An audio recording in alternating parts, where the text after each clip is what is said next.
தண்ணீர் வாசலை தொடர்ந்து நெகேமியா 3:28 குதிரை வாசல் முதற்கொண்டு ஆசாரியர்கள் அவரவர் தங்கள் வீடுகளுக்கு எதிரே இருக்கிறதை பழுது பார்த்து கட்டினார்கள். எனவே இங்கே குதிரை வாசல் என்ற ஒரு வாசலை குறித்து நாம் பார்க்கின்றோம். அடுத்தடுத்து சொல்லப்படுகின்ற ஊருணி வாசல், தண்ணீர் வாசல், குதிரை வாசல் மூன்றுமே சாத்தானுடைய ராஜ்யத்தை தகர்க்கத்தக்கதான வாசல்கள்.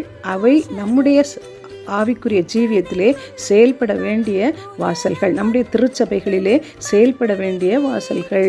முதலாவதாக அந்த ஊருணி வாசல் பரிசுத்த ஆவியானவரை நிறைவை குறிக்கின்றது.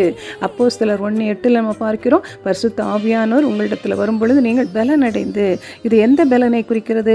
லூக்கா 10:18-19 சொல்லுது, அவர்களை அவர் நோக்கி, சாத்தான் மின்னலைப் போல வானத்திலிருந்து விழுகிறதை கண்டேன். இதோ சர்ப்பங்களையும் தேள்களையும் மிதிக்கவும் சத்துவனுடைய சகல வல்லமையும் மேற்கொள்ளவும் உங்களுக்கு அதிகாரம் கொடுக்கிறேன், ஒன்றும் உங்களை சேதப்படுத்த மாட்டாது என்று சொல்லுகிறதை நாம் பார்க்கின்றோம். அடுத்து வருகிற தண்ணீர் வாசல் குறிக்கின்ற அந்த வார்த்தை எதை குறிக்கின்றது?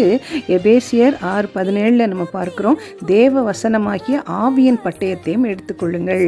எனவே தேவ வசனத்தினாலே சாத்தான் நடுங்கி ஓடும்படியாக அதுவும் சாத்தானை எதிர்க்கின்ற ஒரு வாசலாக இருக்கின்றது. அடுத்து வருகிற குதிரை வாசல் யுத்தத்தை குறிக்கின்றது. சாத்தானோடு இருக்கின்ற அந்த யுத்தத்தை, சாத்தானை நொறுங்க வைக்கின்ற யுத்தத்தை குறிக்கின்றது இந்த குதிரை வாசல். சகரியா 9:9 சீயோன் குமாரத்தியே மிகவும் களிக்கூறு, எருசலேம் குமாரத்தியே கம்பீரி, இதோ உன் ராஜா உன்னிடத்தில் வருகிறார், அவர் நீதி உள்ளவரும் இரட்சிக்கிறவரும் தாழ்மையுள்ளவரும் கழுதையின் மேலும் கழுதை குட்டியாகிய மரியின் மேலும் ஏறி வருகிறவருமாய் இருக்கின்றார்.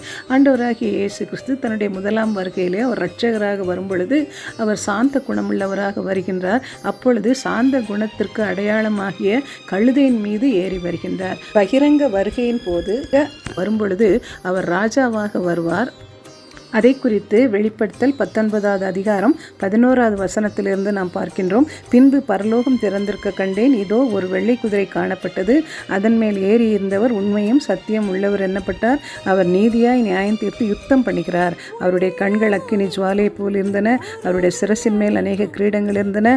அவருக்கே என்று வேறொருவருக்கும் தெரியாத ஒரு நாமம் எழுதியிருந்தது. இரத்தத்தில் தோய்க்கப்பட்ட வஸ்திரத்தை தரித்திருந்தார்.